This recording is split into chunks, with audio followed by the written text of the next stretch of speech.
Então, muito boa noite a todos. Cá estamos, novo programa, nova quarta-feira, novo poeta. Desta vez é mesmo um poeta. Mas antes vamos falar um bocadinho sobre a Páscoa.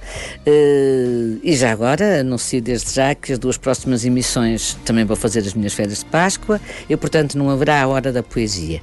Como tal, acho que é a altura de desejar a Páscoa a todos os que nos ouvem, desejar que a paz que tanto desejamos se estabeleça na Terra e que e há muita gente, particularmente os poetas, já se sabe, estão desejosos disso, escrevem para isso, unem-se a toda a gente que tem o mesmo cumprimento de ontem neste desejo.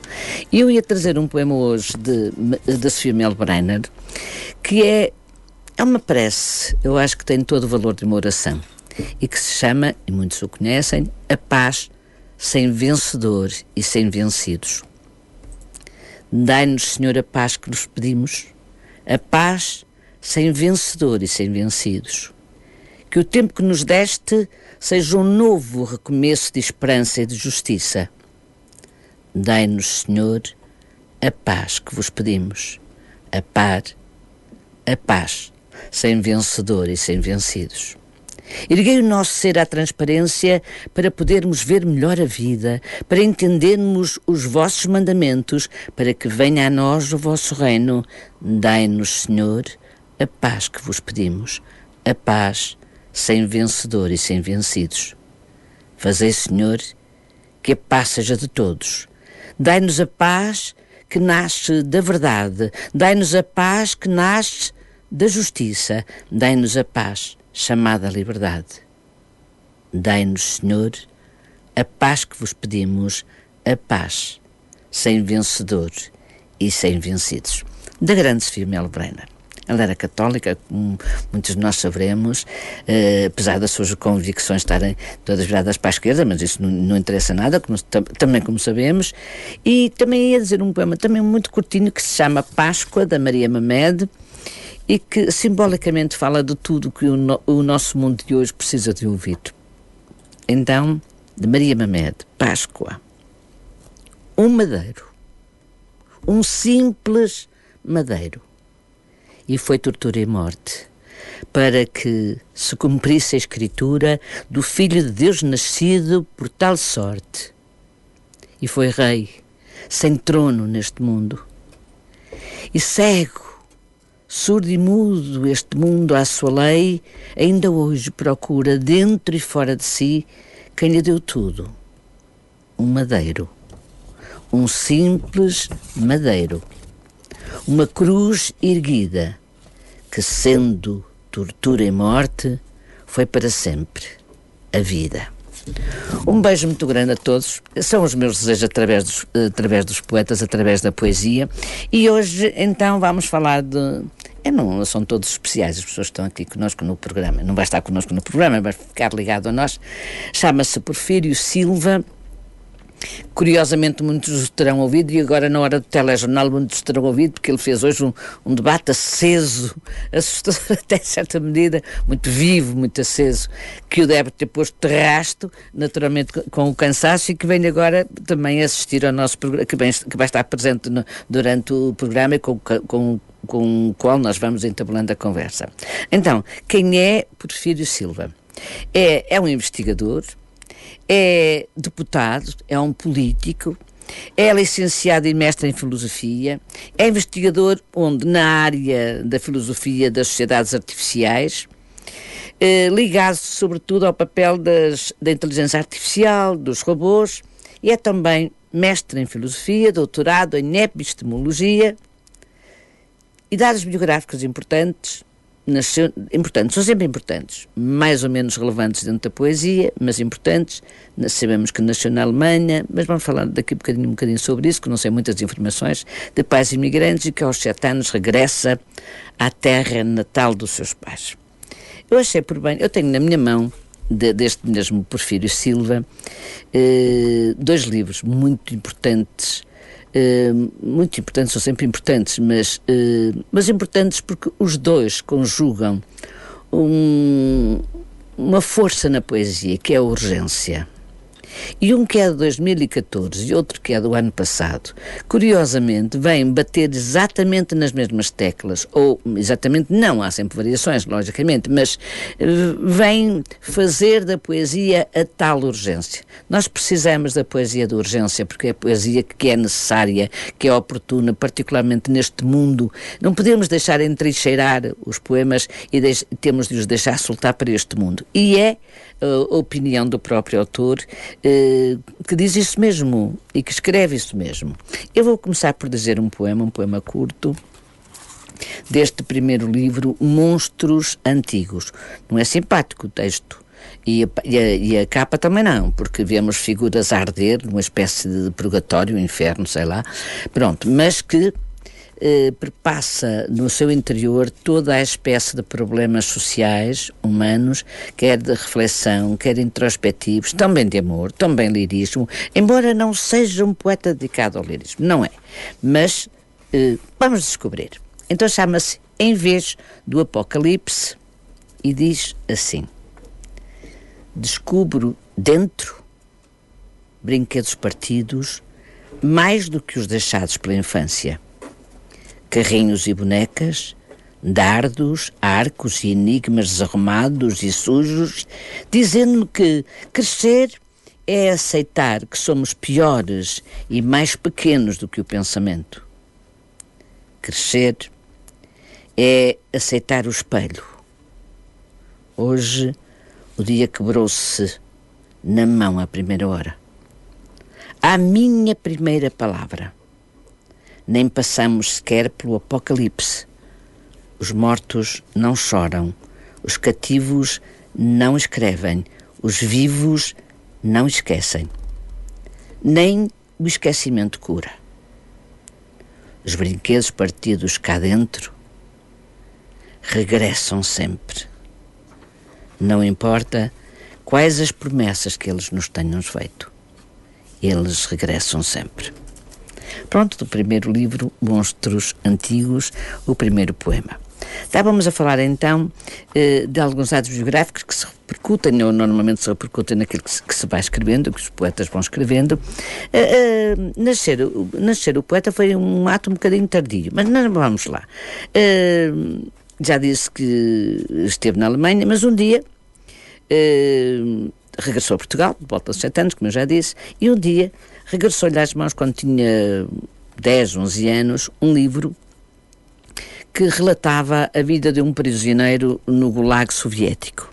Foi um momento muitíssimo marcante, muitíssimo violento, e apesar disso, só em 2000 é que ele deixa emergir verdadeiramente a sua cumplicidade com a palavra. Ela já andava lá, por certo, logicamente, até porque tantos livros que ele escreveu de outras áreas da sua formação, a sua vocação profissional exigiu-lhe já muito, evidentemente.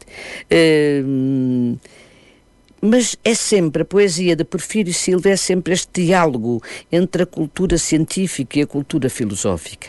E nós vamos ouvir agora um primeiro poema, não é o primeiro, é o segundo, mas dito por alguém convidado, é a Alzira Santos, que vai já dizer-nos um poema do Porfírio Silva. As qualidades do vinho. O enólogo ergueu à altura dos olhos o copo de vinho maduro tinto e não bebeu. Perguntou ao astrofísico o que via naquele vinho.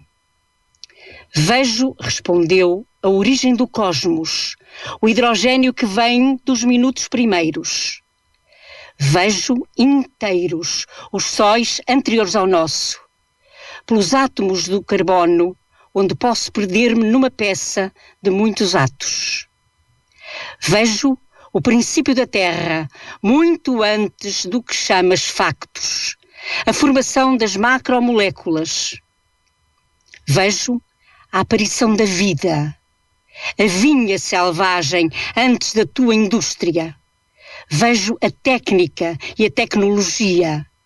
Vejo a magia como controlo, a eletrónica da fermentação, da temperatura. Vejo o domínio dos elementos. Mas não via os lamentos, não via os servos na vinha, não via os homens consumidos, não via o sangue, não via a cor. essa qualidade secundária que não está no maduro tinto, apenas no suor. Alzira Santos, muito obrigada. Eu sei que é uma companheira com alguma frequência no nosso programa, mas é indispensável. Essa firmeza de voz, aquilo que nos passa através do que diz, passa-nos certezas, passa-nos uma aquisição de bens essenciais. Obrigada por tudo isto, obrigada. Estávamos a falar então do Porfírio Silva. Eu tinha dito logo no início que era investigador, deputado político, certo, tudo isso é verdade. É deputado na Assembleia da República. Eu disse logo na entrada, não sei, que hoje, enfim, o dia do debate, e por acaso também tive ocasião de o ver e ouvir no debate na Assembleia da República. E coitado dele que, depois de tudo, depois daquela tarde tremenda, porque é sempre tremendo os debates, esta posição de ideias de quem está tão do outro lado, e da minha opinião do lado errado, mas e acho que o Porfírio Silva defendeu exatamente o lugar certo em relação à possibilidade de José Saramago de ser retirado da leitura das escolas. Nós vamos falar um bocadinho se calhar sobre isso, mais logo que soubermos tempo, mas a minha ideia principal, aliás nem é principal, é verdadeiramente única, digamos, podemos dizer assim, é divulgar o nome e divulgar a sua poesia. No meio de tudo isto, de ser deputado, de ser político, de ser investigador, sabemos que a partir de 2000 ele se começou a dedicar às letras, à poesia também, apesar de tudo que escreve ligado às várias áreas a que se dedica. No meio de tudo isto, ou até digo mais, por tudo isto, se calhar, a poesia tem na sua vida, hoje tem um papel absolutamente essencial. Eu chamava-vos a atenção, já nem preciso de dizer que a poesia de Porfírio Silva traz um novo tom à poesia, traz uma realidade completamente nova à poesia. Já referi que em 2014 apareceu o seu livro Monstros Antigos, é o seu primeiro livro, e este livro acho que traz missão, traz anexada uma missão, que é fazer com que o poeta, neste caso o ser humano, o poeta, esteja mais próximo das realidades que o atormentam. Ele quer estar atento, ele quer perceber o mundo. E o título que não é assim muito simpático, mas até sufoca um bocadinho pensar nele, os monstros antigos, mas de qualquer forma põe-nos em alerta. E esse alerta dá-nos conta de que a sua poesia é, na verdade, como eu também já referi, uma poesia de urgência. Ora, nós temos connosco o poeta que vai interagir connosco. Olá, temos connosco, vai interagir connosco. Muito, muito bem, esta redundância. Boa noite, Porfírio Silva. Boa noite, Conceição Lima. Olá, está bom. Estou bem, obrigado. Apesar do debate à tarde, estou descansado e agora estou o mesmo numa de poesia. Ai, que bom, porque é a única forma de soltar daquela... Olha, peço desculpa do nome que eu vou dizer, mas aquilo às vezes é um arraial. Aquilo não é? E é, não é? A pena não é muito educativo para quem vê isso. Não é. Tristemente não é, não, pelo contrário, é deseducativo. Mas olha, eu acho que, deixe-me dizer isto alto porque é importante, eu estou absolutamente de acordo consigo.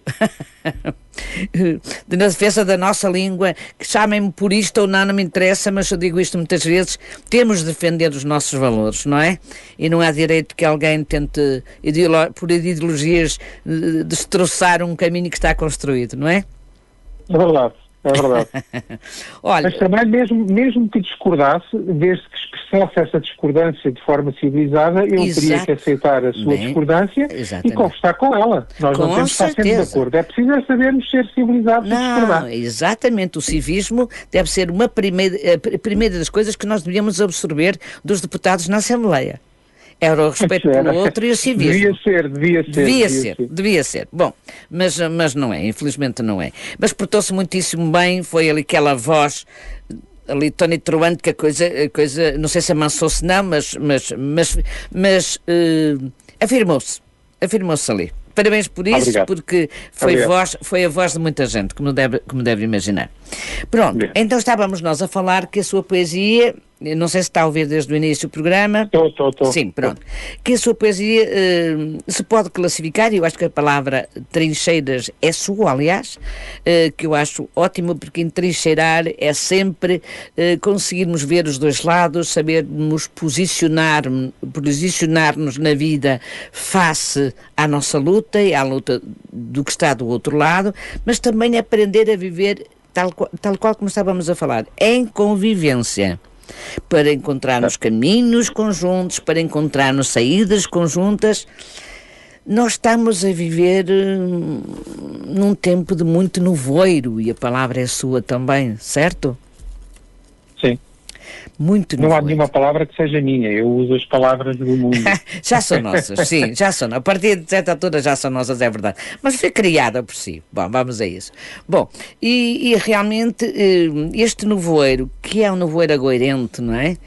Traz-nos partículas más que cobrem o nosso ambiente, e nós percebemos isso muito bem. As palavras são a única maneira, já que não podemos fazer de outra forma, de afastar eventualmente esta névoa terrível, assustadora, que nos envolve a todos e que envolve o mundo. Os tempos são difíceis. Os tempos são muito difíceis. Os humanos são grandes caçadores. São grandes caçadores. É verdade. Pronto. Está num dos meus poemas. É, sim, senhor. E eu vou dizer esse poema. Pode ser? Muito bem, obrigado. Os humanos são grandes caçadores. Os humanos são grandes caçadores. O animal mais fácil de ferir é o amigo. É o que chega mais perto. Aninha-se nas sombras frescas, à espera de uma ceia de palavras, e aí fica, ao alcance das pedras. É o que vem de peito nu, banhar-se nas águas correntes, acreditando na bondade dos ciclos naturais, das rotinas familiares, até acabar com a cabeça mergulhada, tempo demais, até ao sufoco, no sangue das partilhas entre irmãos. É o que se aproxima sem armas, não porque as não possua, mas por não lhe ocorrer utilidade do incômodo vindo tão somente ao comer do pão. O amigo é um animal ingênuo que pensa que os outros só podem ver o que existe. É um animal de purgatório que nunca calcorreou uma ínfima porção sequer dos tortuosos caminhos, nem dos escuros pecados que os seus próximos da ciência certa sabem e afiançam que a cometeu em algum recanto escuro do universo. Mais do que a água ou o leão, ou o urso polar, o amigo é a presa real do predador humano, o troféu dos deuses terrenos, o prémio primeiro dos vencedores, porque só ele morre pelas armas da espécie. Ele é a única vítima possível da palavra insensata, coisa que o animal da selva ou do gelo não sofre. A única vítima possível da folia da imaginação, da sensibilidade desatinada. A única vítima possível daquele grande narrador que todos escondem e defendem como um dom divino quando esgrimem, queimando com sangue o peito dos próximos, num gesto belo de pura insensatez metálica, ferindo, despedaçando uma planície plena de amigos desprevenidos. Ou apenas um só. São grandes caçadores os humanos. Eu gostava de falar um bocadinho sobre isto, pode ser? Muito bem, foi muito bem dito, é um prazer ouvi-la. Muito obrigada, muito obrigada. Porquê é que acha que os amigos são grandes, os humanos são grandes caçadores, e que são grandes caçadores e que o animal mais fácil de ferir é o amigo? Pois, há uma coisa que os humanos gostam um pouco de reconhecer, é que também somos animais. Enfim, não somos animais iguais a todos os outros, mas também somos animais. Também somos, sim. E há uma estrutura, uma infraestrutura que nos vem da evolução, que vem da natureza, que às vezes se sobrepõe àquilo que nós pensamos ser pessoas de cultura, pessoas de civilização, pessoas de respeito uns pelos outros, e toda a vida em sociedade, toda a vida entre pessoas é um trabalho entre aquilo que é a nossa animalidade. Nós não somos flores, não somos árvores, não somos pedras, somos animais. Uma luta entre isso e a tentativa de ser um pouco mais do que isso, de nos elevarmos acima disso. E às vezes aí estão grandes dores, estão grandes traições uns aos outros, exatamente. Estão grandes feridas que causamos nos outros e que também às vezes sofremos dos outros. Muito bem, muito obrigada, era isso que eu estava a pensar, e rompe facilmente, não é? A animalidade, se cada um de nós não tiver recursos, não é? Para fazer parar, refrear instintos animalescos. No fundo, um bocadinho dói por aí. Sempre mais ser traído por um amigo do que ser traído por um desconhecido, dói não é? Sempre mais, necessariamente. Aliás, o verdadeiro sentido da traição acho que vem exatamente de um amigo, não é? Não é? Não. Não sou, talvez não tenha ciência para lhe responder exatamente a isso. Temos a vida, que é uma ciência que nós estudamos todos os dias e que com o decurso dos anos nós vamos aprendendo e apreendendo essa mesma ciência. Estávamos a falar de monstros antigos, Porfírio Silva, e eu agradeço-te a sua presença uma vez mais, e dizer e ler a contracapa deste Monstros Antigos, que diz, a determinada altura, escrever poesia é uma necessidade quando o dia do cão negro espreita, quando se desequilibra a única aresta do tempo onde passados e futuros se encontram. E diz depois outra coisa muito importante, que é, o que é difícil em tempos difíceis é não meter os poemas em trincheiras. Pois, eu também acho.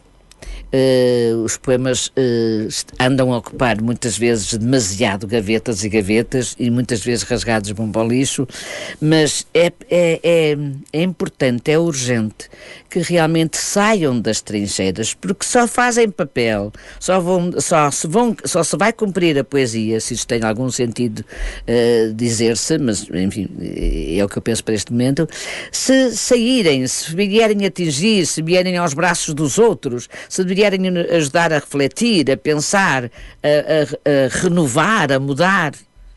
É isso que o Porfírio pretende com a sua poesia?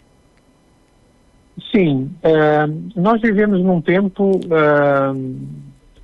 cada vez mais árduo, polarizado, de grandes oposições, de combates violentos, às vezes sem sentido, sem uma verdadeira razão.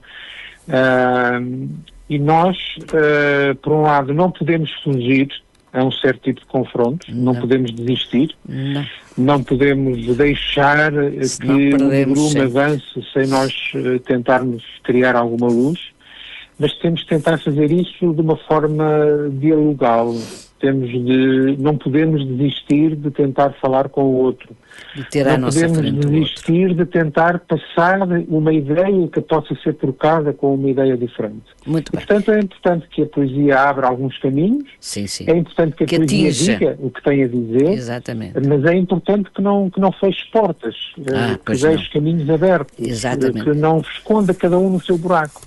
Pois, até porque se formos a entrincheirar-nos, não sabemos onde é que está o inimigo, não conhecemos o norte e o sul, estamos lá na trincheira. E disparamos contra tudo o que aparece. Exatamente. Ora bem, e disparamos contra tudo o que aparece. É isso mesmo. Olha, temos um amigo connosco que vai dizer também um poema, que é o Rui Leal Ribeiro, um grande amigo meu, que diz muito bem poesia e que vai dizer um poema relativamente curto, que é seu, mas que entra com certeza nesta conversa, dando-lhe sequência e faz um alerta especial para a linguagem poética, que é uma linguagem muito simbólica. E ele vai começar a dizer o poema. Vamos a isso. Um estudo sobre a noite. Disponho sobre a mesa todas as ferramentas da imaginação. O bisturi, o ácido e o gás. O ácido desamarra passados. O bisturi corta por atalhos. O gás envolve protetoramente as dores novas e delicadas com que ninguém verdadeiramente sabe lidar. A corrosão, a incisão, a compressão. O olho do homem quebrou-se. Está uma pedra a levitar no corredor e eu avanço pela noite. Muito bem, Rui, um grande abraço para ti, um beijinho muito grande, sabes como te admiro, obrigada, fica-te muito grata. Ainda vamos ouvir mais o Rui, mais uma vizinha. Bom, estávamos então a falar sobre o papel da poesia, sobre a palavra trincheira, que eu acho extraordinária, a sua aplicação aqui relacionada com esta poesia, com a poesia e com este tipo de poesia, porque na verdade estávamos justamente a dizer isso, não é? Para sabermos para que lado disparar, se não corremos o risco de disparar para todos os lados, para reconhecermos quem são os outros, é necessário que destravemos, que soltemos a poesia das suas trincheiras. O trabalho poético Porfírio Silva parece-me ser uma espécie de missão. Sei lá, não sei se posso dizer missão, mas acho que sim, eu vou atrever-me. É um trabalho de missão que, no fundo, mas pelo menos é um trabalho que é coadjuvante, digamos, às suas grandes causas, às causas que defende e pelas quais luta. E a principal preocupação de um poeta é não deixar adormecer. Aliás, é acordar consciências. Não deixar adormecer das consciências não tem a ver propriamente com ações de militância ou não. A poesia não tem que ter esse papel. Mas tem outro muito importante, que é o do civismo. Porque civismo era isso que estávamos a falar, não é? É a capacidade de conviver mesmo que nos se oponham a nós as ideias. Eu vou dizer agora um outro poema, também ainda deste livro, que se chama, deixem-me cá ver como se chama o poema, não tem título. Bom, então, aproxima-se uma tempestade de silêncio. As palavras e as bocas desencontraram-se na poeira do mundo. A única aresta do tempo onde passados e futuros se encontram. A tua carne arde. Essa linha arde desde esta tarde na recusa da tua memória. Há uma terra repleta, há uma terra deserta, e entre uma e outra, um oceano de bocas fervilham pelo mundo sem que nada aconteça. Aproxima-se uma tempestade. Sobre esta colina onde vivo, abate-se um alvoroçado silêncio. Palavras e bocas tresmalhadas tapam o sol e a lua. Chegou o tempo de um eclipse parecer uma promessa. Isto deixou-me sem fôlego, sabe? Pois, esse é um problema às vezes de alguns dos meus poemas. É, não é? Atinge-nos mesmo, deixa sem fôlego, é assim uma patada no peito, um murro no estômago. Alguns dizem que é pessimismo, que eu escrevo coisas pessimistas às vezes. Talvez. Eu não sei se é pessimismo, eu sei que é um encontro com a realidade, com a verdade do mundo de hoje, isso é que me parece. Realmente o seu olhar continua a poisar sobre as duras realidades da natureza, não é a natureza verde, mas é da natureza humana, do mundo dos humanos. E quando em 2024 vai lançar como poeta, o político, como eu disse, este filósofo da ciência, que é o Porfírio Silva, e que traz a poesia, eu digo que ela é uma poesia reflexiva, muitas vezes irónica, muitas vezes científica, uma poesia elástica que aperta e larga, estreita e comprime, e depois dá-nos um certo fôlego a respirar fundo. Eu não sei se concorda com isto, eu gostava muito de saber a sua opinião. Concordo. Eu obrigado por ter lido também este poema, que é o primeiro do Monstros Antigos. Sim, senhor. Às vezes também pode haver alguma autocrítica ou alguma autorreflexão nas coisas que escrevo, Há um verso e meio deste poema que a Conceição acabou de ler, e que é assim: um oceano de bocas fervilham pelo mundo sem que nada aconteça. Exatamente. Olhando para o debate que ouviu esta tarde no Parlamento, é isso. Se calhar reconhece em absoluto, em absoluto. Lá estamos nós com a palavra trincheira, com o tal reconhecimento. Quando eu digo que era o espírito de missão que o guia na criação poética, eu acho que é. Que faz uma condução também do diário político, logicamente, não político, ideológico, e diário no sentido de convicções humanas. Das convicções humanas. Mas realmente... Essa distinção é importante. Em primeiro lugar, eu não me atreveria a dizer que tenho uma missão, porque eu tenho um irmão missionário e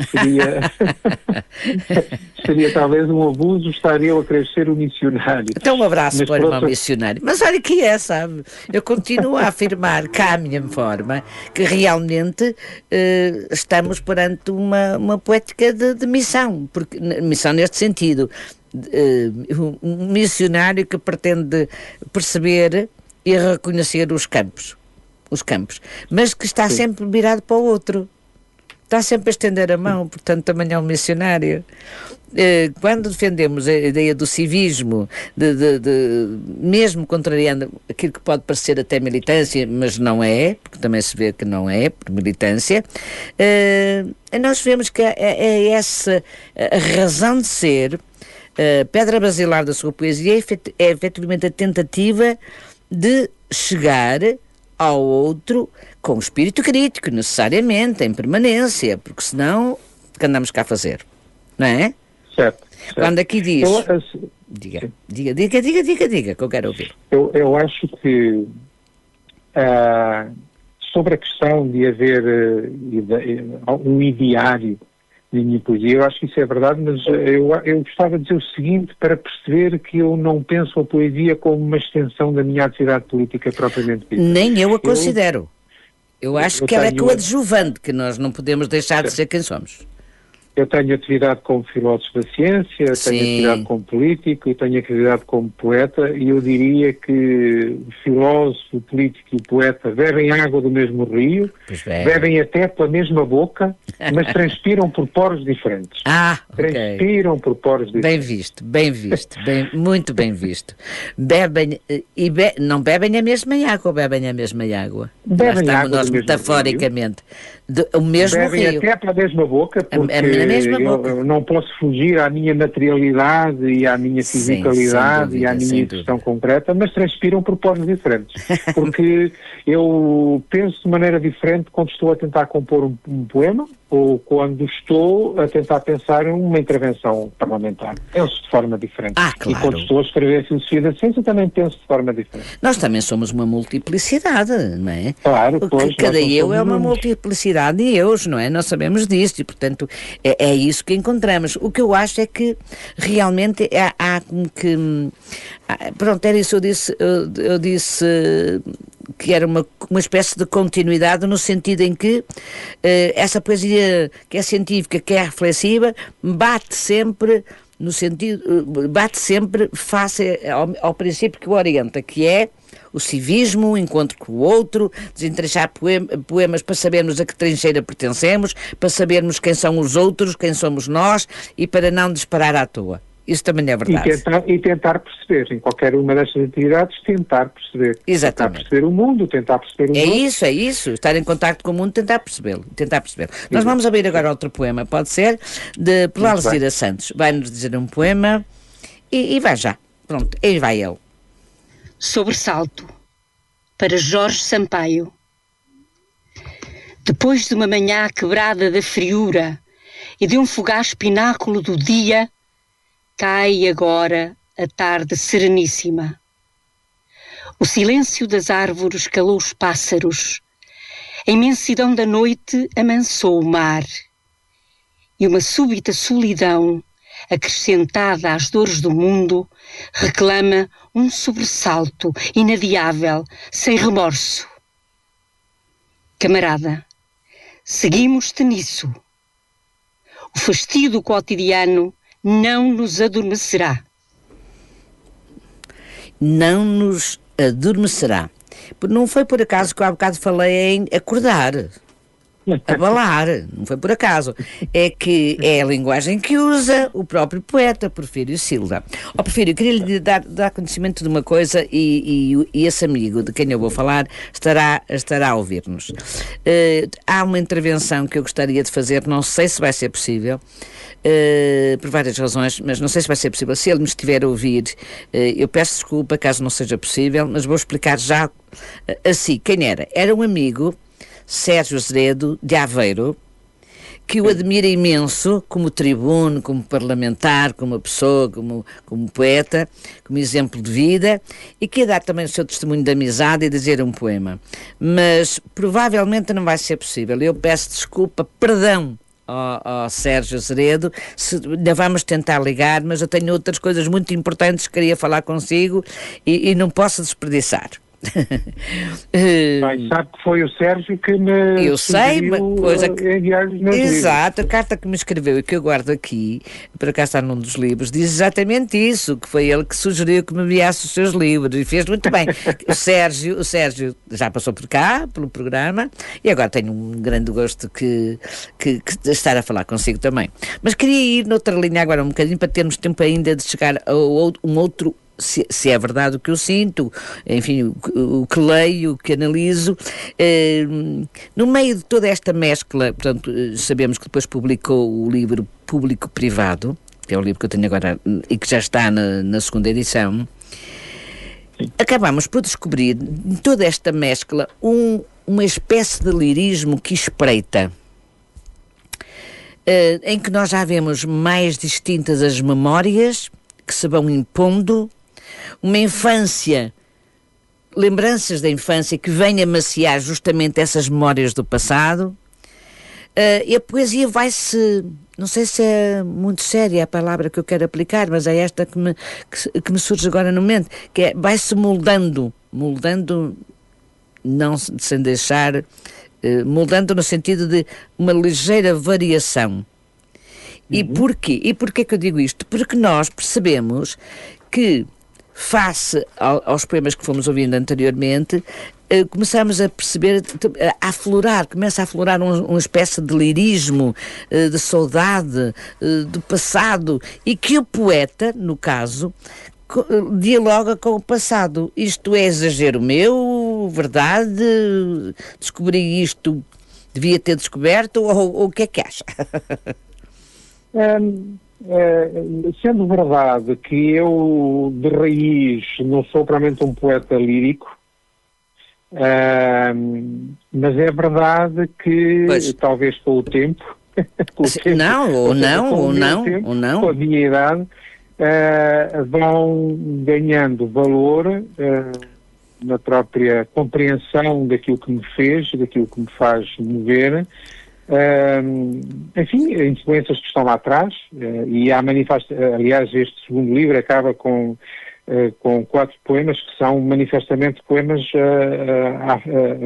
familiares, não necessariamente aos meus familiares, embora o último seja dedicado à minha mulher, mas há um poema que é dedicado ao meu filho e à minha nora, um poema que, sendo dedicado aos pais, também estava na minha cabeça o meu pai.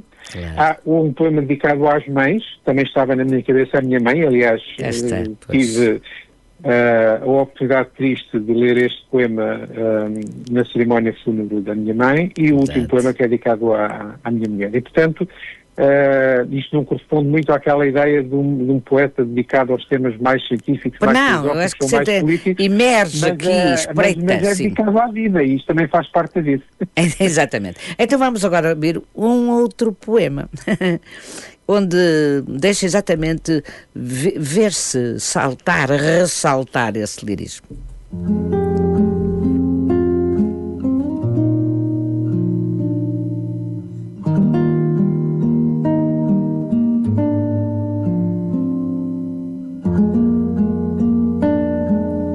Naquele fim de tarde de sol, 2 grossos pingos de chuva caíram no branco da tua blusa, cúmplices, por alturas do teu seio escondido, até então escondido.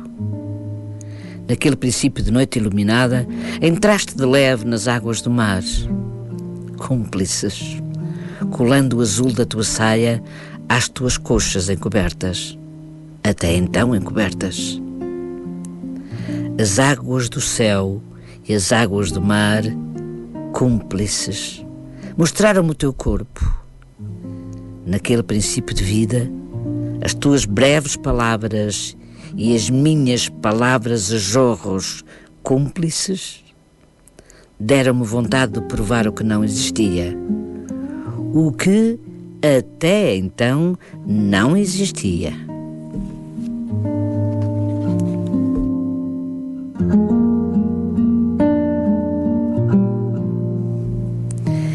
E vamos já, sem conversar, porque o tempo está a voar, não sei o que é que acontece na hora da poesia, é sempre isto.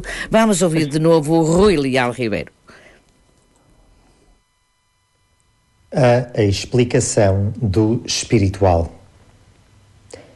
O azul move-se em colunas entre o mar e o céu, espesso como o som das cigarras do dia inteiro. Linguagens humanas várias movem-se leves na mesma conversa. As mulheres nadam ao largo. Os homens ficaram a falar em casa. Os do mar cuidam dos de terra, os de terra cuidam dos do mar, os conhecidos dos desconhecidos. E sobre todos paira a cítara que rara lida no terraço. O sol amassa todo o arquipélago num único ponto do tempo, fora do presente. Isto, e nada mais, são todos os deuses do Olimpo. A explicação do espiritual é tão simples como uma salada grega.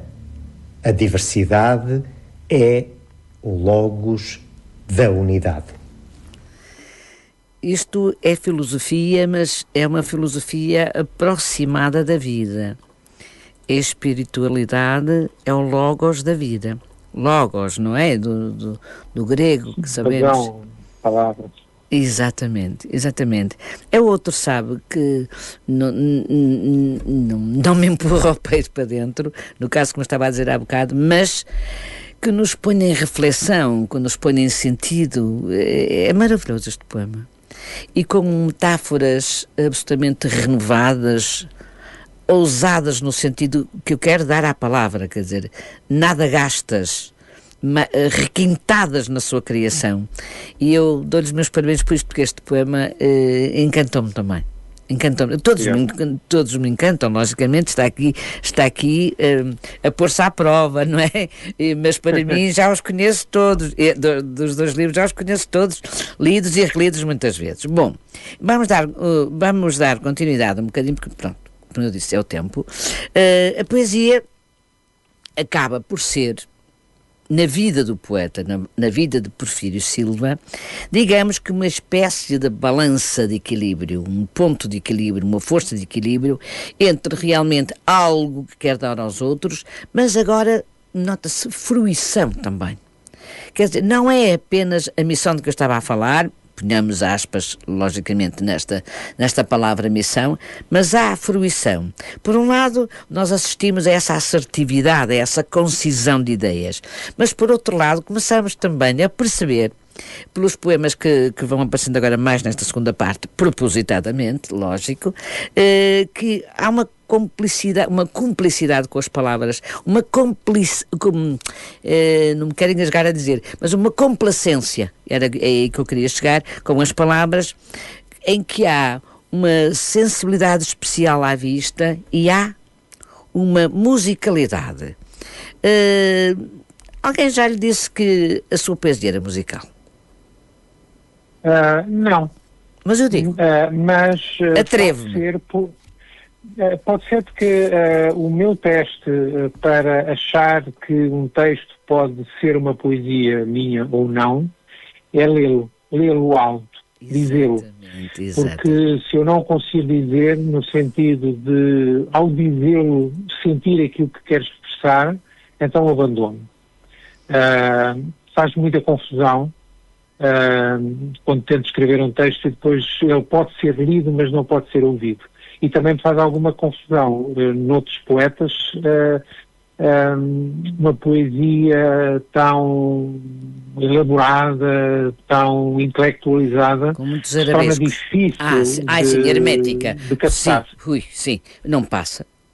Eu tenho uma opinião muito pessoal, é a minha, mas logicamente, tal qual como nós devemos tirar os poemas das trincheiras pelas razões que já explanamos, também acho que o poema tem de servir o outro, tem de vir para servir.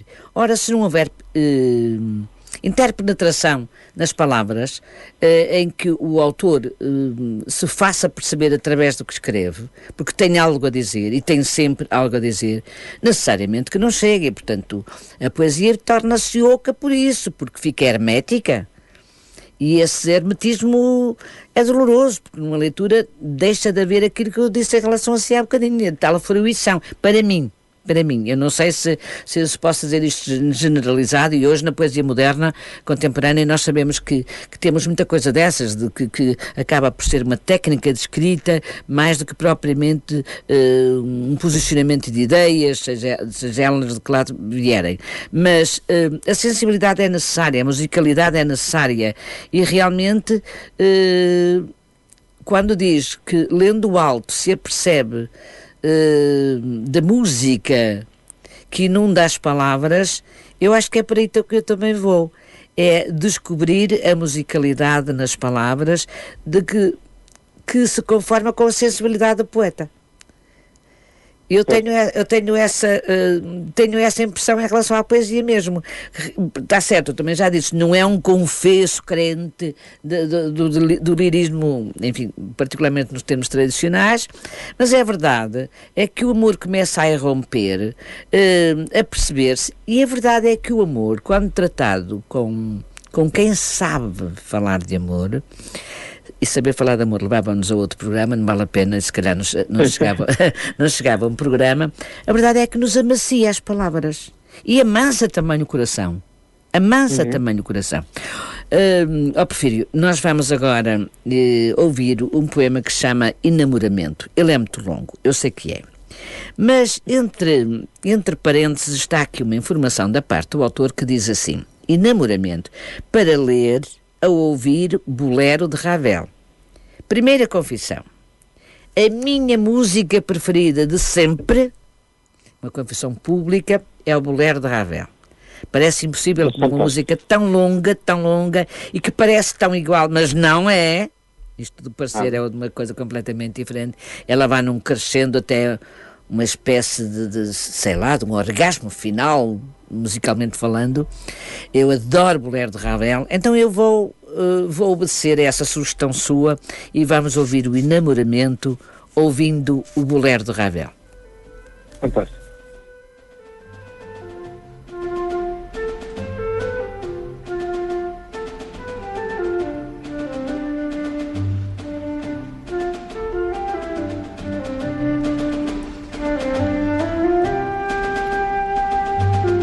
Sorriso suave, um olhar claro, cruzado, um cruzeiro de mar, uma viagem, uma brisa, um instante móvel, um sorriso ainda, uma lágrima receosa, escondida, um olhar fugaz.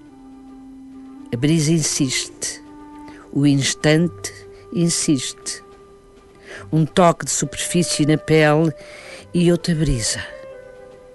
E esta alonga-se. Formou-se agora uma pequena memória, um toque, um segundo toque, uma primeira palavra, um primeiro silêncio, um raio de luz, uma sombra, e o olhar retira-se. Pela primeira vez, o olhar triste é doce, um relâmpago de sombra.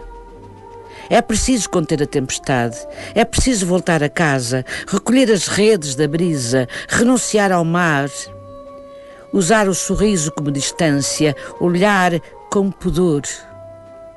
Tento. Recorro ao mapa e tento retomar o primeiro caminho. Um sorriso, um olhar, uma brisa, uma lágrima, um toque de pele. Mas esse caminho ainda existe. Qualquer coisa não está a funcionar na tentativa de recolha. O silêncio insiste. As palavras insistem. As palavras dão forças inauditas aos silêncios. Falo agora principalmente por silêncios. Essa planície onde mudei de vida. O olhar tímido, o sorriso fugidio, o toque impossível. A pele queima agora que se formou o primeiro segredo. Nenhum de nós reconhece esse segredo. Um sorriso, um olhar, um toque, uma lágrima e muitos silêncios. O segredo está nos silêncios. Por memória recuo antes do primeiro ponto. Só agora noto no passado um avistamento, uma distância, uma vénia, um aceno, um ensaio para um sorriso. Um esboço de gentileza, uma deferência. Tudo são detalhes. Mas está em construção uma catedral imensa de pequenas memórias. O sorriso tornou-se uma âncora. A brisa, sustento. A lágrima, palavra. O toque, repouso. Os silêncios, mensagem. As sombras, vasta terra de visões, apontando para a ilha Ninhures. O olhar tornou-se uma ponte, mas todas as pontes ameaçam ruir. E pela primeira vez identifico-te por um cheiro. Recuar torna-se doloroso. E nós temos de acabar o programa. O tempo chegou ao fim. Agradeço-lhe imenso, Porfírio, não deu tempo para acabar, mas o ritmo do bolero leva-nos ao fim do poema. Obrigada. Muito obrigado, Conceição. Foi muito bom e obrigado também àqueles que disseram poemas.